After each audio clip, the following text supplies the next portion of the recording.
Hello, everyone, and thank you for joining today's session. My name is Reese, and I'll be your moderator today. We are just about to get started with today's session. We are waiting until the top of the hour, and we're just waiting for everyone to filter in. If you are here early, then yes, thank you so much for joining and getting prepared nice and early. This session is interactive, so if you would like to code along with us in today's session, I'm going to be sharing a link very shortly to the resources for today's session. However, you will have received reminder emails with the prerequisites for this session. The prerequisites are also on the registration page for the session as well. So if you haven't done so already, please do register for the session. That means we will send you the recording once it is live in our resource center, and we'll also send you the resources as well. So I'm going to be sharing these very shortly into the chat. The prerequisites, if you're watching on YouTube, they're already in there. The link to sign up has been posted in LinkedIn and both YouTube as well. So please do check that out. In terms of the resources, we have a document ready for you. There are a few prerequisites for this session. Namely, you'll need your own IDE. You'll want to have Python 3.1 or further installed. And you'll also need to sign up to Bauplan's sandbox registration and get an API key as well. We also have a GitHub repo ready and set for you. So yeah, if you do want to code along live, there are a few prerequisites. They are on the sign up page. They're also in your email inbox, and they're also in the resources document as well. So I'm posting the link to the resources document now. So yeah, please do check that out. But yeah, for everything else, please do stick around and keep watching. Cool. I'm going to give it 30 seconds and then I'm going to be back to repeat these messages for any new joiners. But please do make sure that you've registered for the session and have a check on the resources document as well.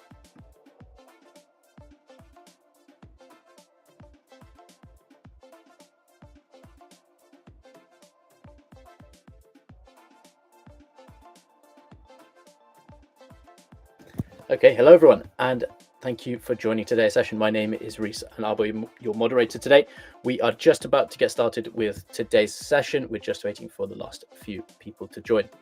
If you haven't done so already, please do make sure that you register for the session using the QR code that's on screen now. You can also find the link in the chat as well. You can also head over to datacamp.com/webinars where you'll find this session as well as all of our future sessions. We have Data and AI Literacy Month coming up in September, so please do check out the sessions during September if you haven't done so already. If you are planning on coding along live with us today, there are a couple of prerequisites that you will have been warned about. They are on the registration page, so check out the QR code and the link that I've sent in the chat. Namely, you'll need your own IDE, Python, you'll need to sign up for Bauplan's sandbox registration page, and then you'll need an API key and have to check out the session repo as well. We're going to be covering how to do this at the start of the session, so don't worry if you haven't done these already. There will be some time, but yeah, please do be prepared for a little bit of setup ahead of getting started. We are going to be answering your questions today, so please do ask your questions in the chat. We're going to be covering them for the last 10 minutes of the session, so yeah, please do stick around for those. Brilliant. I think that's everything from me. So now I'll hand you over to your host for today's session, Richie. Richie, please take it away. Hi there, data scamps and data champs. This is Richie. We're going to kick off in just a moment's time. As Reese mentioned, for those of you who just arrived, there is going to be a bit of setup involved. Please do make sure you've got an IDE installed on your machine if you want to follow along. You also need Python installed, and you need to get yourself a Bauplan API key. Please do hit up the link in the resources to find those. Also, let us know where you're joining from today.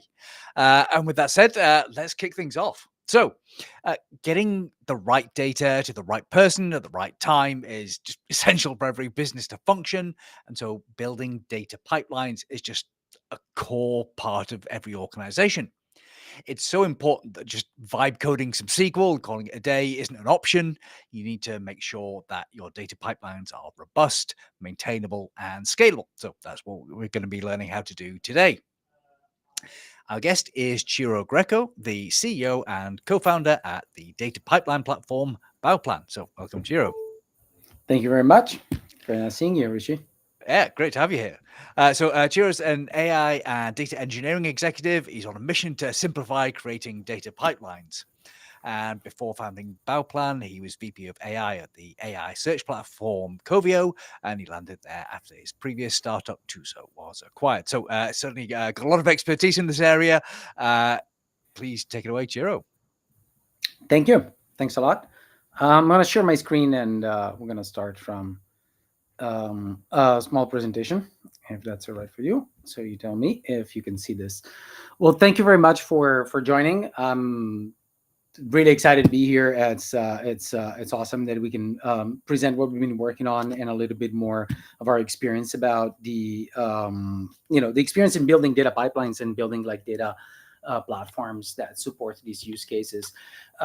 As Richie was mentioning, my background has been mostly in building machine learning and analytics applications all across like different sizes and different stacks. My team and I would build like hundreds of data pipelines that support like both of them.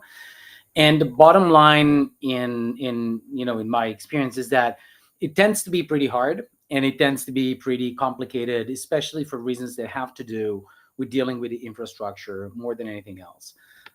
So I think like one of the most important factors in like thinking about what we wanted to focus on and what type of problems we wanted to solve is the fact that in our experience building data pipelines and having like a solid and robust practice around them is hard and unnecessarily complicated.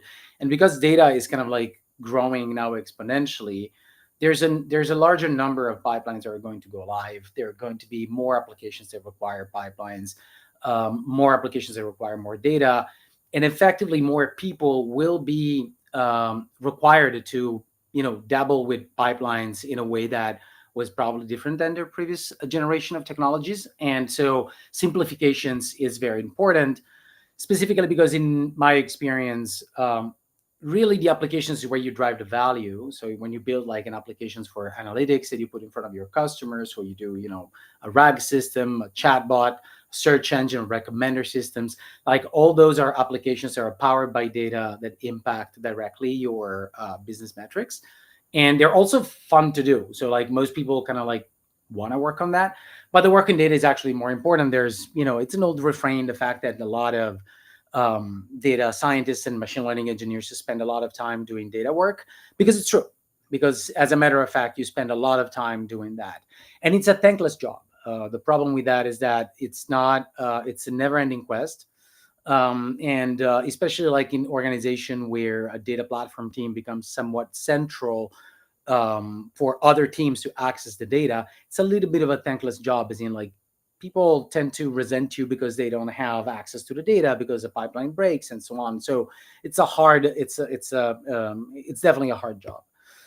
So what we're going to do today is I'm going to walk you through essentially how to go from some raw data just like sitting on our machine to reliable pipelines running in the cloud. We're going to do that specifically compared to one type of architecture that we are particularly excited about, which is the data lakehouse. And we're going to do a live walkthrough of how to build a pipeline, and then I'm going to open up for questions.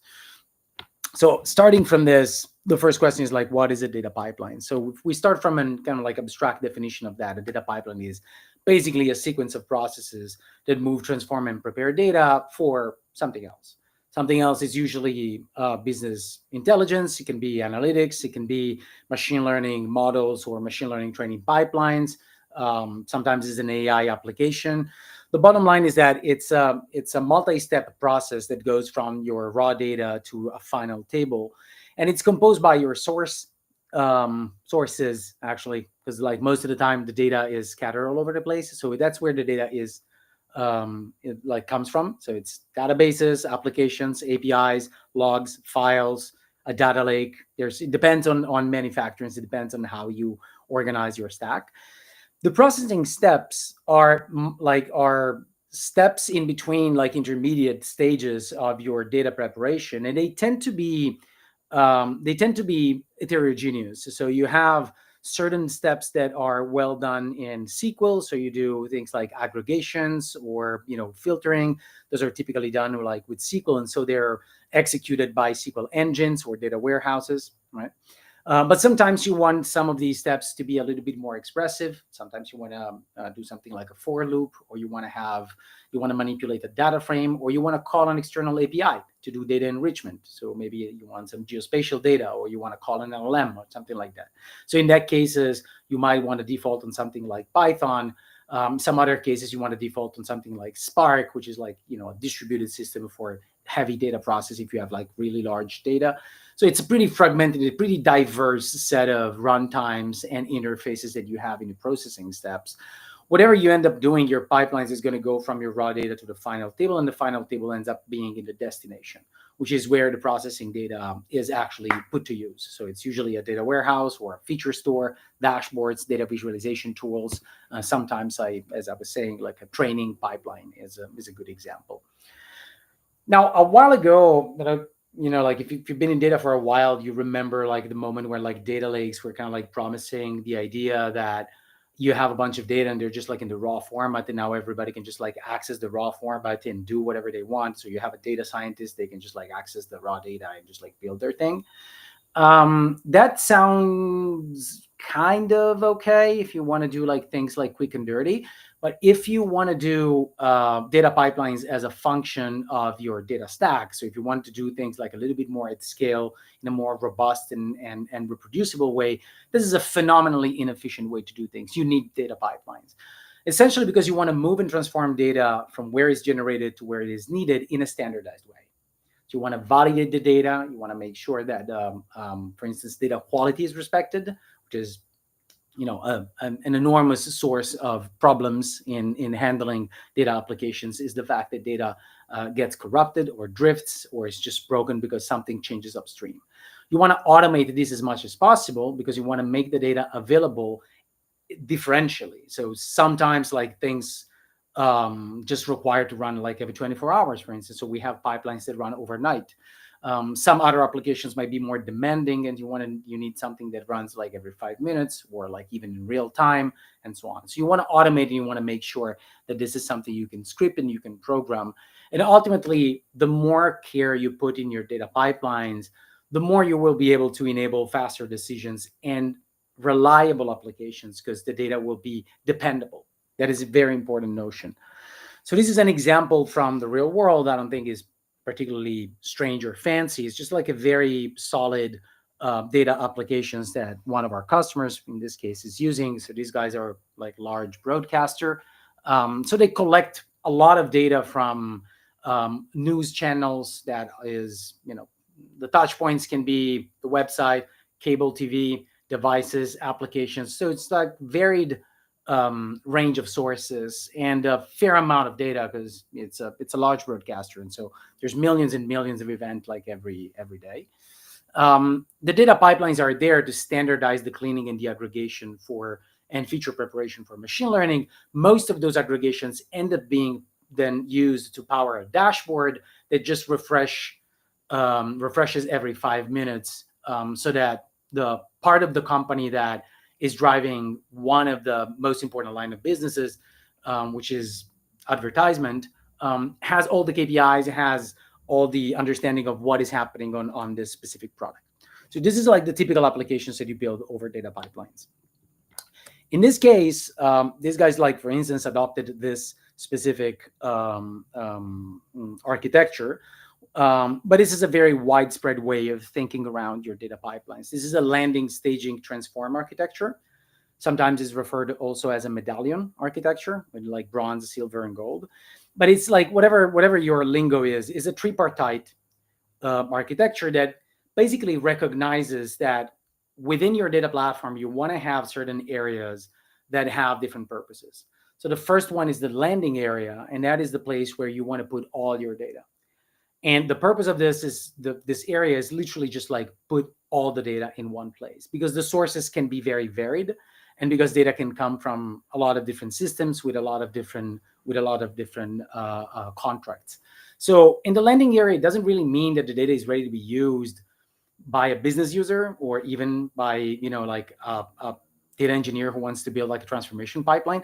Really, the purpose here is just like put everything in one place, because this is a very, very valuable first step is in building your data platform. The data start becoming a bit more actionable when you move to a staging area. And that is typically when you take like all your raw tables and you do data cleaning, some flattening of fields, and a lot of data testing for quality. So you want to make sure that the data that ends up in the staging area is not corrupted, is trustworthy, is the type of data that then can be used to move to the next phase, which is the transform area, where more typically pipelines that have more complicated and more articulated business logic live. The transform area is where we decide what to do with the data in terms of aggregation and in establishing certain entities. For instance, like, you want to have a standardized definition of what a session is. If you want to compute like all the users that go through a session in your product, or you want to have a standardized definition of what your conversion rate is, and so on and so forth. So in the transform area, you typically aggregate, clean, transform, and do sometimes model training or a lot of data enrichment and things like that.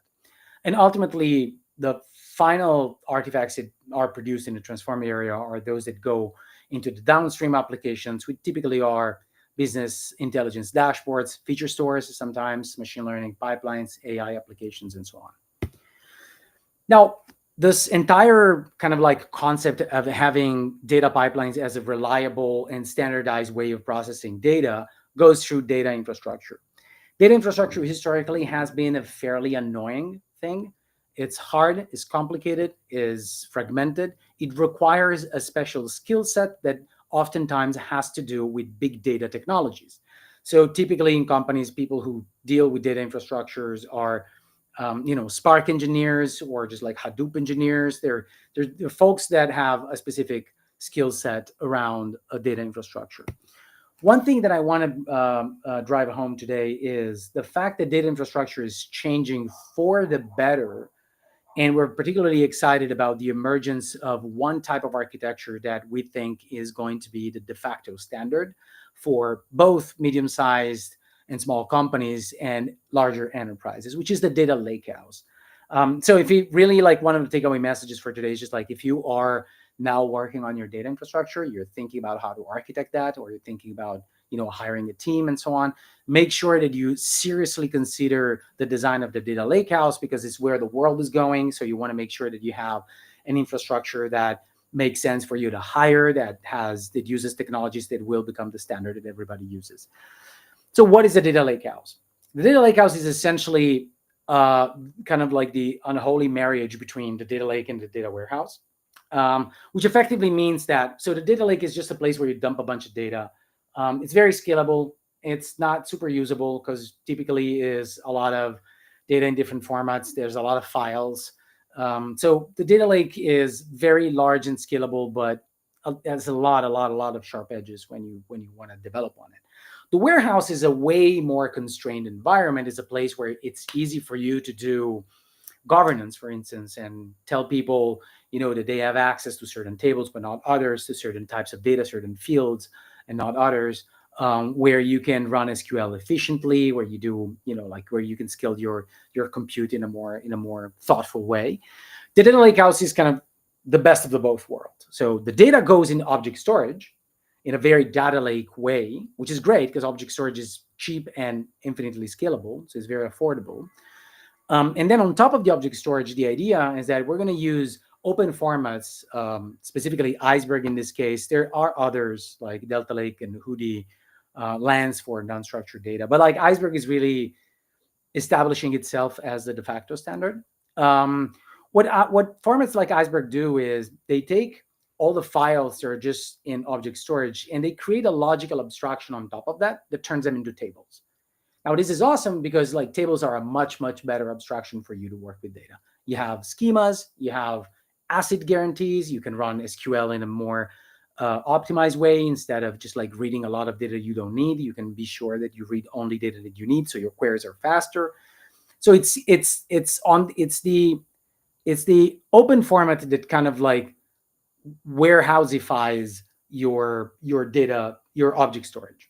Okay, so that's where you gain the advantages of a warehouse, and because it's an open source format, now we can handshake with a lot of different engines. So going back to my point that data pipelines can be varied and should be varied because different steps, processing steps require different things. It's now easier to choose, like, if you want an SQL engine, if you want a Python process, if you want a Spark engine, and so on. So you're no longer locked into one single thing. So you really gain like separation of storage and compute, the unification of your data stack, which is very, very important. I cannot stress this enough. You have the same data powering analytics and ML models, for instance, which is something that I personally have struggled with in building a data infrastructure at scale for a long time. You have tables, not files, which is awesome, and it's open, so your infrastructure is more future-proof. So really, data lakehouse is a very good way to organize your data stack these days.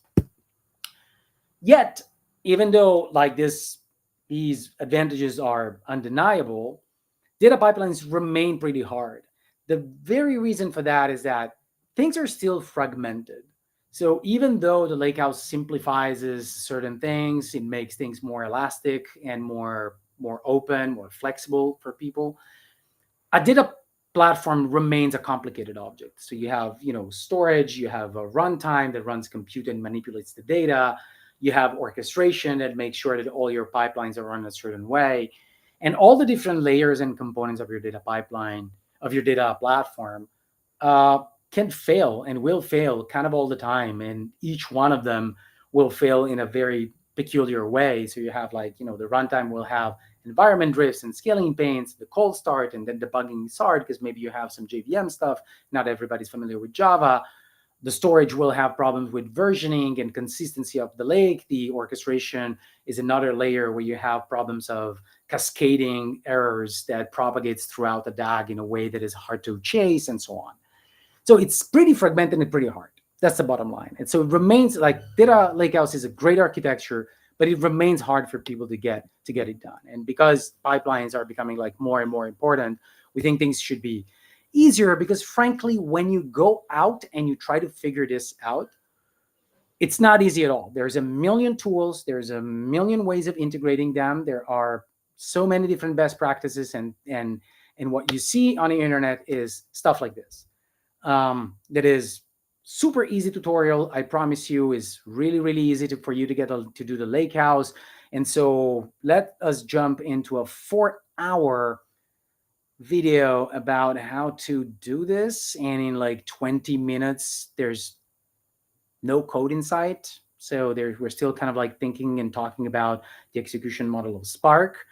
So, or you jump into, things like this, like tutorial that promises a very simple way of running your data. In this case, is just like Iceberg on an S3 bucket, and you use Python and Lambdas. What's simpler than that? Lambdas are such an intuitive product, and then you look into that, and it's like more than 17 pages, and half of the comments don't work.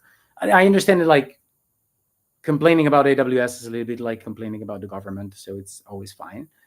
But like really, the internet is full of this stuff, which is very useful if you're building your lakehouse. I don't want to undermine this type of content, but it signals that even though the data lakehouse is becoming a standard, things are still hard and still complicated to figure out. So what we're going to do today is the landing, staging, transform architecture that I just briefly discussed. But we're going to do that using a platform that we designed to be simpler than the average platform for data, and especially the average lakehouse. The platform that we built is a lakehouse platform that is built around the idea that you need to have as little infrastructure as possible, because really the more people you enable to build pipelines, the better it is for your organization. And you don't want these people to be bottlenecked by a super special team of people that know how to do this. It's just Python and SQL. So we try to make it like as simple as possible and get rid of things like Spark unless it's like really, really necessary. And it's built on the concept that your data should be like Git for your code. So you should be able to isolate your workloads. You should be able to copy instantaneously data, keep track of all the different versions, be able to reproduce and work collectively on your data pipelines in a way that is simpler, traced, and more robust, because the platform has built-in features for that. That happens on Apache Iceberg because, as I was mentioning, is the de facto standard. So this is what we're going to do. We're going to take some CSV files that are literally living on our machine. We're going to upload them in an S3 bucket, which is object storage for AWS. We're going to create a branch before doing that. So we're going to basically copy our data instantaneously, and we're going to create an isolated environment where we can do that. We import now this data and we create Iceberg tables. We import the data into the Iceberg tables. So now we have all the ergonomics of tables instead of just files. We run quality test, and only if the test passes, we're going to merge these new tables into our main branch. And you should think of your main branch as the production version of the data lake, the one that has the tables that all the other applications downstream are reading from, okay? And once we merge, we're going to effectively have a staging zone. So we're going to be going from a landing into a staging zone using this mechanics of the branch. And then we're going to do the same for the transform zone. We're going to open up again a branch, and now we're going to run a more articulated pipeline, a hybrid pipeline that is half in SQL and half in Python, that creates aggregations. And then if and only if that pipeline goes well, we're going to merge, and we're going to have now new tables that are ready to be read by a BI tool at the end of this. So at the end of the day, we're going to have just tables that we can read from using a BI tool. But the mechanism with which we are going to run the entire pipeline is using this Git for data, which makes very robust the whole process. Because ultimately, the 4 things that I really want you to bring home, if you want to use our platform, great. If you don't want to use our platform, also great. But if you really want to bring something home, is this. These are really the 4 things that you want to make sure you bake in your data platform no matter what. Version your data, so you can track all the changes and you can reproduce things, because data is a dynamic system. So when things are gone, are gone. Isolate workloads. So develop and run changes in separate environments before merging to production. So you never disrupt tables that other systems are reading from. Test everything that you can and automate as much as possible your testing pipelines, and minimize the infrastructure. You should have as little infrastructure as possible so that your developers can focus only on the business logic and on things that matter. And with that, we can jump into a demo very quickly. So the first thing I'm going to do is I am going to create a new account that you can get from on bauplanlabs.com. You can get a free trial right here and jump into this. Okay, so this is our sandbox. We're going to do now, we're going to choose our username. This is important because it's going to be something that we use all the time. So this is going to be mine. We install the Bauplan CLI, but we also want to configure this with an API key. So let's copy this and let's make sure that we save it in a place that we like here, for instance. Okay. And now we are done. So we are here and we can start looking into. So this is our sandbox. The sandbox is contains a lot of data that is already available. And the data is all open. So this is a sandbox just like for you to try and really kind of like familiarize with the ergonomics of the platform. The important thing here is here you can like import data and you can visualize tables in a data catalog. So the first thing we're going to do, most of the demo today is going to happen in the IDE, because that is the place where most users use Bauplan from. The first thing we're going to do is just like make sure that we have Bauplan installed. In this case, that is the case. Oh, sorry. And we now can set up our API key. Once we have that, we have access now to the sandbox that I showed you. So if we do, like, for instance, Bauplan table, which is a command, and we list the tables, we're going to see all the tables that exist now in the sandbox, which is in the UI is the equivalent of just like going through all these tables right here. For instance, you take like this table here called green taxi rides. This is just like an Iceberg table that already exists. And you can run arbitrary SQL, you can run compute on this, you can run queries and explore this data. What we're going to do is actually create new tables from scratch, which in this case means that we are going to take like the data that we have here in the repo. So it's CSV files. I'm going to take this and just like import it right into our admin console. Okay, so what I did now, I just like uploaded some CSV files on an S3 bucket. In this case, the S3 bucket is managed by Bauplan. In real life, that would be your S3 bucket attached to your Bauplan instance. Just because like other people might be doing this while I do this, and we don't want to have a table that is called in the same way, and which would create some conflict, I would advise everyone to go here and in table name, just add your username at the end. So it becomes like a unique table for you. And so we're going to make sure that when we import all this data in different, we're going to import basically the same file, but in different tables. So you don't get an error that says, hey, this table already exists. Once you do this, we can literally copy this now and run it again back into our terminal. So what does this thing do? Well, the first thing that it does is it checks out to the main branch. It creates a new branch. So remember in our journey is going to create basically the import branch. And inside of that import branch is going to create a table from an S3 source, which is where the data is now. And it's going to just like give a name to the table. And then it's going to import the data inside of that table. So once this is done, we actually have a new table, which is great because it means that now I can actually query this table and see what happens. So basically, by running this very simple couple of commands, we're here. We already created a branch. We already zero copy an entire data lake, and we already have some iceberg tables. In fact, if I now use a command here that is like Bauplan branch, which lists all the branches. Oh, sorry.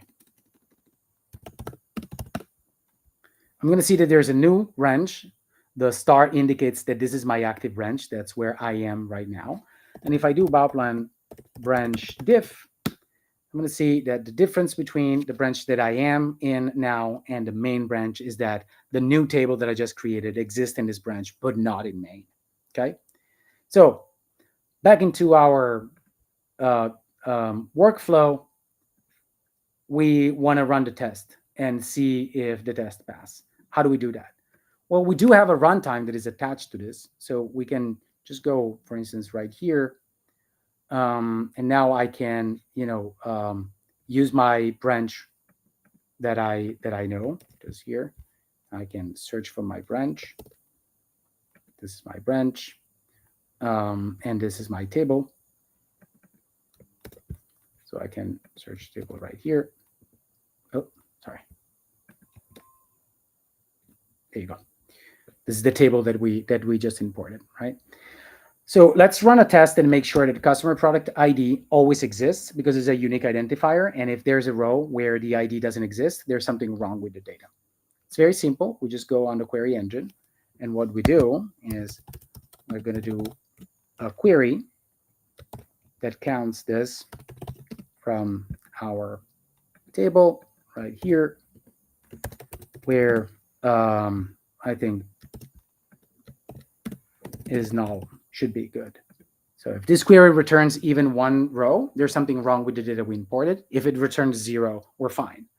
It returns 0, so the test is passed. So all is left to do now is to merge the branch that we just created into the staging zone, and into the main branch, and create the staging zone. Now to do that, we're going to do run check out main, and then Bauplan branch merge. This is our done. So now we're here. We have a staging zone. And in fact, if I do Bauplan table get, and I take my table here, and I'm in main now, I'm going to get the table. So I just imported the entire story is that we just imported data into iceberg tables, ran a test. You can run as many as you want, of course, and you just branch it. You just merge it into your local, into your main your main branch. This is particularly important because now I also have the possibility to just like see what happens every time, and I have like versioning that is really built in. So if I, like want to see the last 3 commits, for instance, on the data lake, I just have a single API that is going to do this. And what I see is that, oh, here we go. This is the last thing we did. It's just like we just merged this.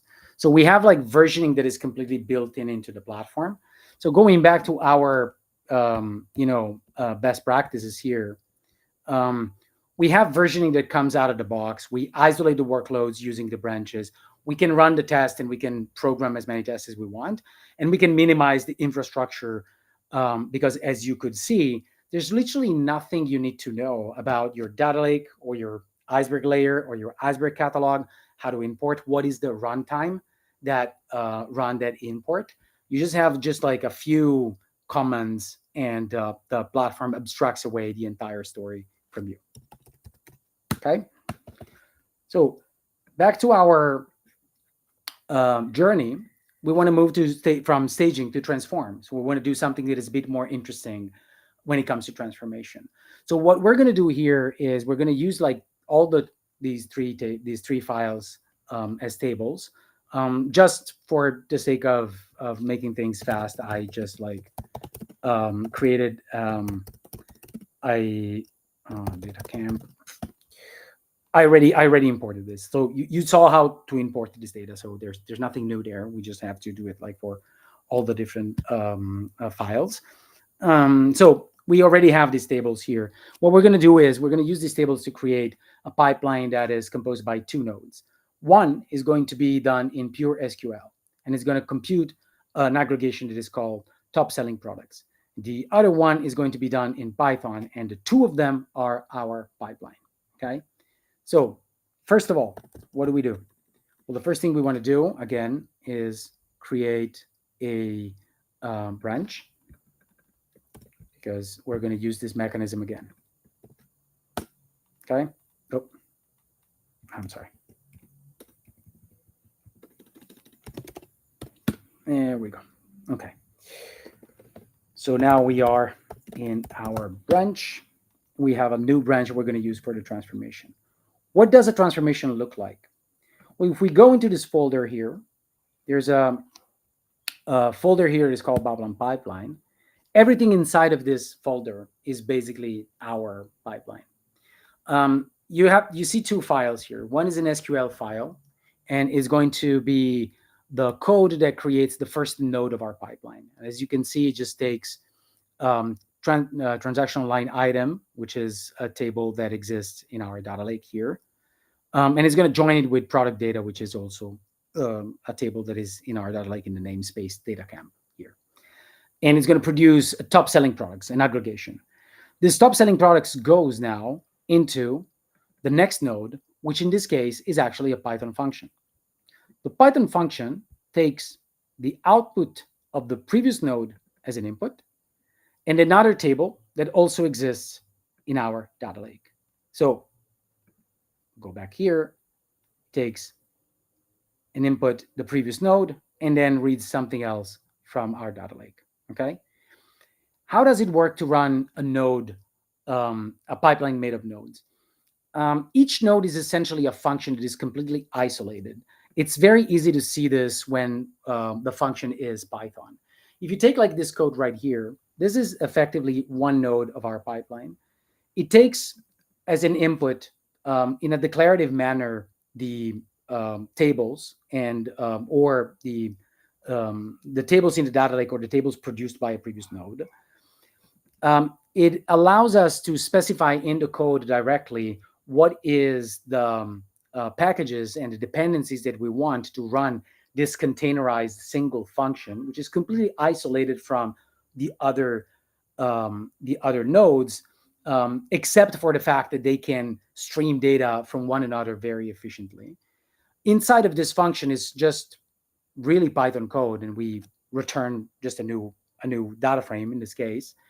And in this case, we're going to write the output table back into our branch by just saying I want to replace a table if it exists. If it doesn't exist, write a new table and a new iceberg table into the data lake. Okay, so this is very much what it is. So it's a bunch of Python functions or SQL queries chained together, and all we need to do to run this now in the cloud. Give me one sec. We are in the wrong. We wanted to run this in the cloud. We're going to go into the right folder. Okay. And then we're going to do Bauplan run, review head, name, space, data camp. Okay. This is going to run the entire pipeline in the cloud for us. So scaling of the runtime is completely managed. There's nothing you need to do.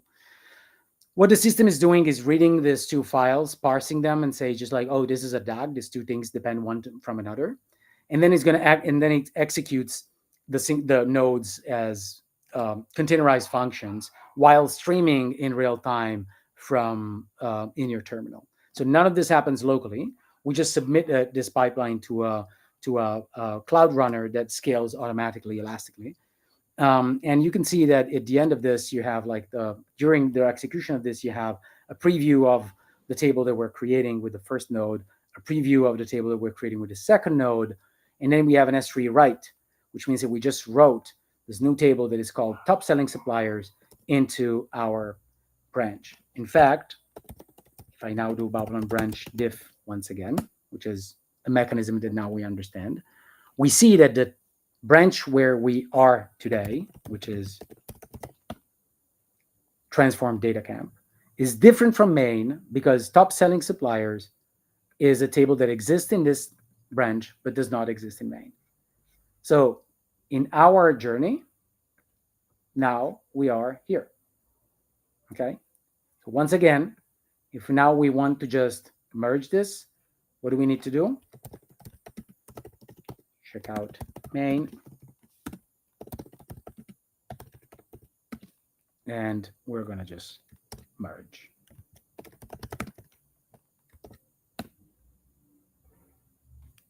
And this is done. So now we have our table directly into in the main branch. We're going to have our top selling suppliers iceberg table, and we can query that as everything else. You know, we go here, for instance, and we go into the namespace data camp, we'll see that top selling suppliers is here. This is our data preview. This is the table we just created. So this is done. What do you do with this? Well, we support, like this system supports JDBC connection. So what you typically would do now is to just have, a BI tool that is attached to it. We use Metabase here just like because we like it and it's open source.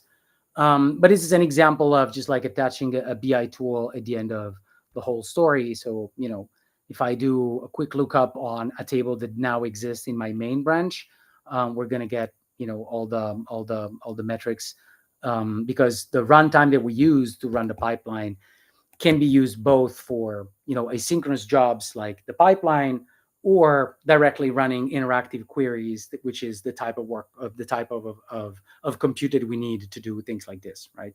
So descriptive statistics and analytics.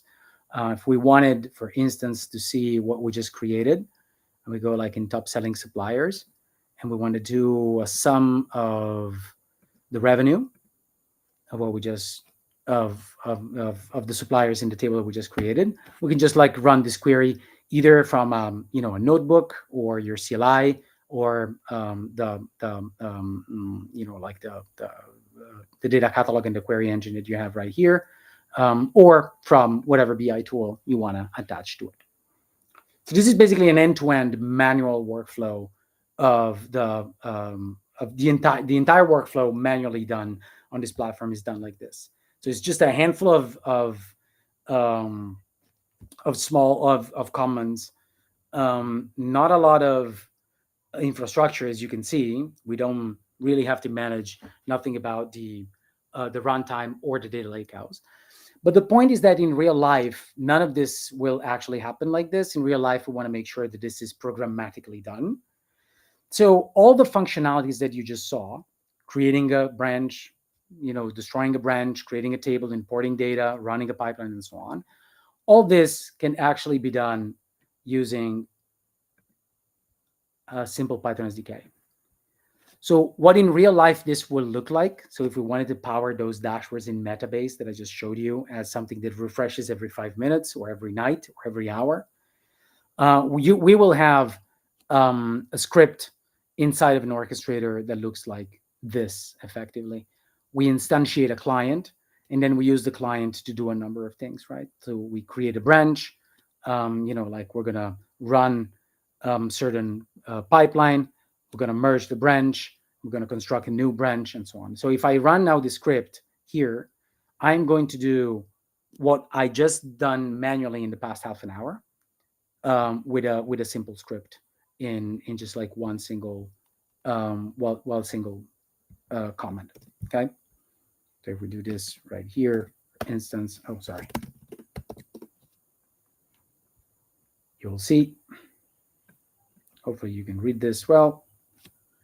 Now this is going to go through all the stages that we just went through manually. It's going to create the import branch. It's going to import the data, run the test. If the test goes well, merges the branch, then it's going to open up another branch. It's going to do the transform pipeline. If the transform pipeline goes well, merges the branch. If any of these things go wrong, the branches will remain open. You have an hash, and you can reproduce what happened there in the branch.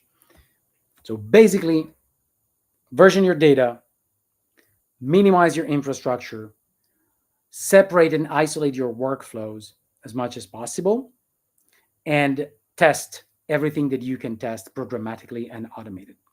This is basically the whole story. Thank you.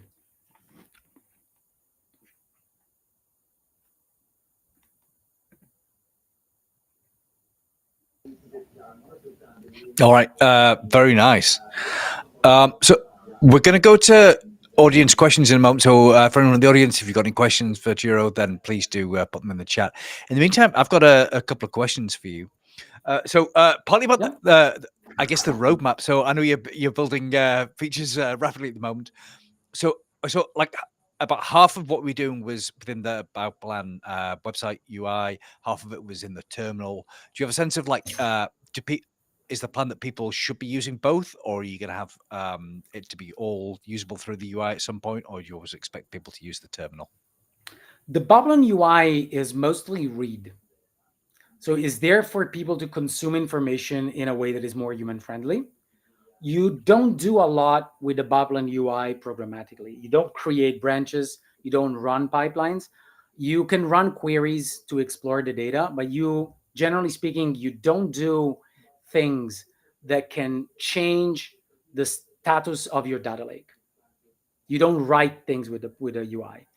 I understand that this is a little bit of an anti-pattern with pretty much every other platform, but the truth of the matter is that one of the main problems in reproducing workflows is that a lot of stuff happens in UIs, and UIs don't exist unless somebody has access and remembers what he did in the UI. So it's not a very scalable and very programmatic way of doing things. So we certainly encourage people to do everything with code. You can think of Bauplan, it's like, I hope that is clear at this point, given the demo, that you can think of Bauplan as some sort of Databricks as code, something like that. Like Databricks as a Python package, something like that, where you just like can program the heck out of this platform if you wanted to. Okay, and so the idea is that you can have scripts with all the Bauplan commands, and that's how you kind of the full-fledged deployment of Bauplan today in production is typically with an orchestrator on top of it, like Airflow, and you use Airflow to call functions of Bauplan with the Python SDK. So you have like @task, and inside of that is Bauplan client equals Bauplan.client, and then Bauplan client.run, or Bauplan client.query, or Bauplan client.import table, something like that. Okay, that makes sense. Yeah, it's a Pythonic design. All right, so Airflow plus Bauplan together. That right. And we were using S3 data and S3 buckets here. So is everything tied to AWS, or have you got Azure, GCP, other alternatives? We're fairly early stage at this point. We're focusing on AWS as the largest market share. We are AWS users as well. So for now, we support only AWS. I think like GCP is going to be the next thing that is in our roadmap, as it seems it's catching up a lot. So a lot of data practitioners like prefer GCP. Azure is more like enterprise. Plus they have Fabric, so they kind of like push their platform now to you. So it's Microsoft. There's always going to be something that they can sell you along with with Office that you didn't need, but now you have it. So. All right, you're fighting with Microsoft. That's a good battle to pick. All right, so we've got a question from the audience. So from Amit on how does this work in real time? That's a pretty big question. So I guess maybe we'll break it down a bit. It looked like the compute was sort of happening automatically when you run stuff. Do you have any control over like, okay, I need this to run quickly, so we'll put it on a high performing machine, or what control? Yeah, that's actually a phenomenal question. So there's just like two things there. Like one is real-time use cases, as in like how often you want to run a batch process. So the short answer is like, do you do like real-time, like true real-time? The answer is no. We do quasi real-time, which is anything is like a micro batch, or like it goes like under a minute or something. That is perfectly fine. We have use cases in production. One is the one that I mentioned, like 5 minutes, for instance, is kind of like quasi real time. Now, as far as the compute goes, the compute is completely abstracted from you. So Bauplan takes care of scheduling this for you.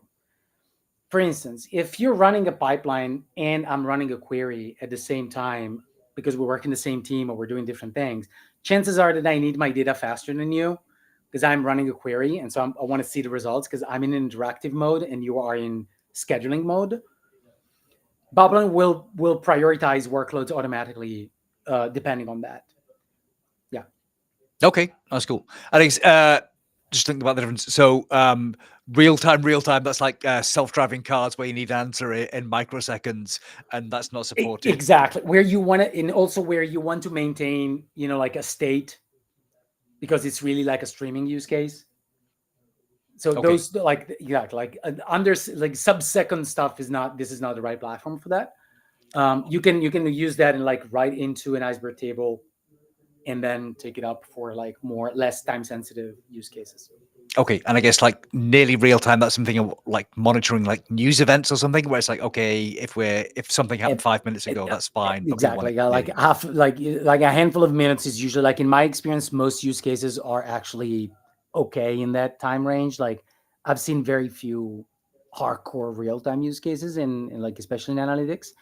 But having said so, I think like now a lot of stuff like Confluent is also going like towards iceberg, and so it's very easy to build a coherent system now where you have like your real-time portion that for the really real-time stuff you live in real-time land, and then at a certain point you're going to have a pit stop into an iceberg table, and for anything else that is like less time sensitive you can use that, and your stack is coherent, like your stack still uses the same primitives, which is fantastic. Okay.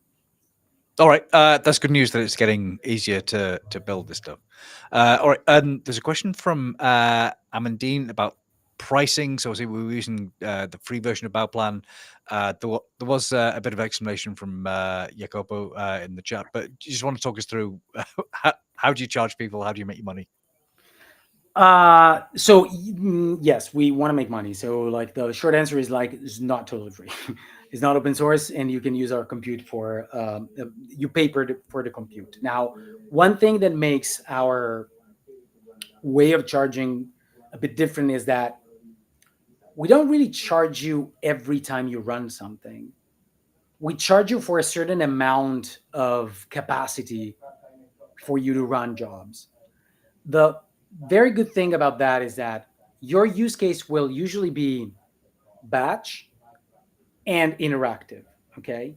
So where you spend more money with platforms like Snowflake or Databricks is usually with the interactive stuff because it's time sensitive and so on. Bauplan is built in a way that your queries are free to a certain extent. So the compute that we allocate to run your pipelines is the same that we use to run your queries. Because we do the scheduling ourselves, we don't have to charge you for every query you run. So if you have like a bunch of pipelines running on Bauplan, queries are free. Okay, all right. So Mark, you spent a lot of time doing things interactively then. Okay, and I guess part of the thing about today was trying to make things robust, maintainable. So what happens when things go wrong? Do you get alerts automatically, or is that something that's going to be handled by Airflow or your scheduler? Okay, so the general division of labor should be your orchestrator knows when things run and what to do when schedules and retries are involved. But your orchestrator is not a great tool for you to know what happens in your data lake. So the Git for data is what allows you to know at any given moment in time what happened in terms of what code, what compute, and what data produced what table. That is forever maintained in the Git for data that Bauplan provides you, and you can access that with APIs like Bauplan commit. So you can surface these things into Airflow if that is the place where you want to keep your monitoring, but that information is kept by the data platform. I see that in my previous experience, a lot of problems in maintaining data platforms, sometimes, very often, they come from the fact that people conflate these two things and you just have gigantic Airflow DAGs. And your orchestrator becomes a little bit of your data platform, and your data platform becomes a little bit of your orchestrator. And now you have this weird thing where your runtime is conflated with your orchestrator. It becomes slow and very hard to debug. So like the division of labor should be when orchestrator, what data platform. Okay, all right. So if you've got that data versioning, then in theory you should have simpler like DAGs in your pipeline, and so it's going to be easy to maintain. If you wanted to reproduce, like let's say that there's a DAG that misbehaved yesterday night, do you know in principle what went wrong? Was it the data? Was it a Python dependency? Was it the code? Was a little bit of all three things? With the platform that we built, you will be able to deterministically rerun that. And so you can go back and say just like, okay, so the problem here is exactly this, because there's going to be a version of the code and a version of the data and a version of the runtime that you can always access in perpetuity until, the hell freezes or something like that. Okay, I like that it's reproducible. So we've got a question here from Dinky saying, do you have MCP server compatibility so AI agents can interact with it directly? So yeah, talk me through. Stay tuned. Yes. Yes. As of next week, we're going to have our MCP server. Yes. Okay, nice. So yeah, we're very interested in agentic use cases, just for like in terms of roadmap. The MCP server is definitely like a phenomenal way for people to interact with a platform, like using natural language, and there's no question about that.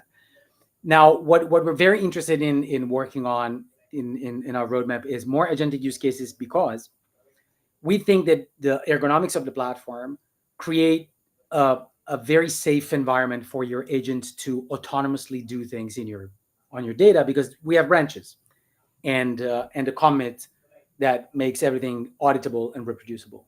So let's assume that you have an agent and you want the agent to help you out, like not only interacting, but just like, hey, agent, can you fix this for me? Or can you create this pipeline for me?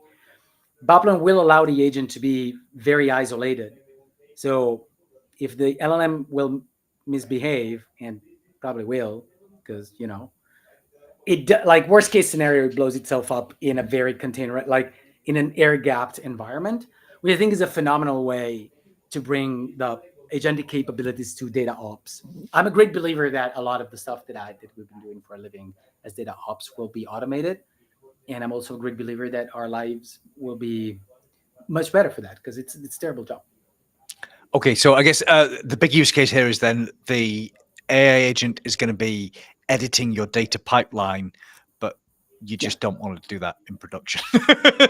You want to have like very serious guardrails for the agent to do that, and you want to have very auditable ways to go back and understand what the agent did, because you want to iterate on that and make the agent better and better. So we're a great believer in the agentic platform. So we have a lot of cool stuff coming this quarter in our platform. All right, wonderful. So we've just got a couple of minutes left. If anyone's got any final questions, please do put them in the chat. Before that, I just want to mention we have got Data and AI Literacy Month coming in September. So that's going to be a series of 13 webinars. There's a QR code on screen, so please do sign up for that. We've got some big name speakers joining for that.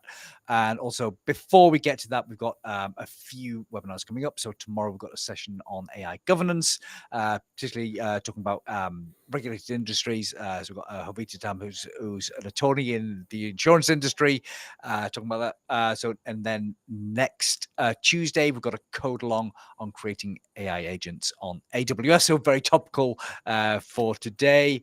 As a lot of complaining about AWS. So you get to work with it next Tuesday. It's going to be a 17 pages the tutorial again.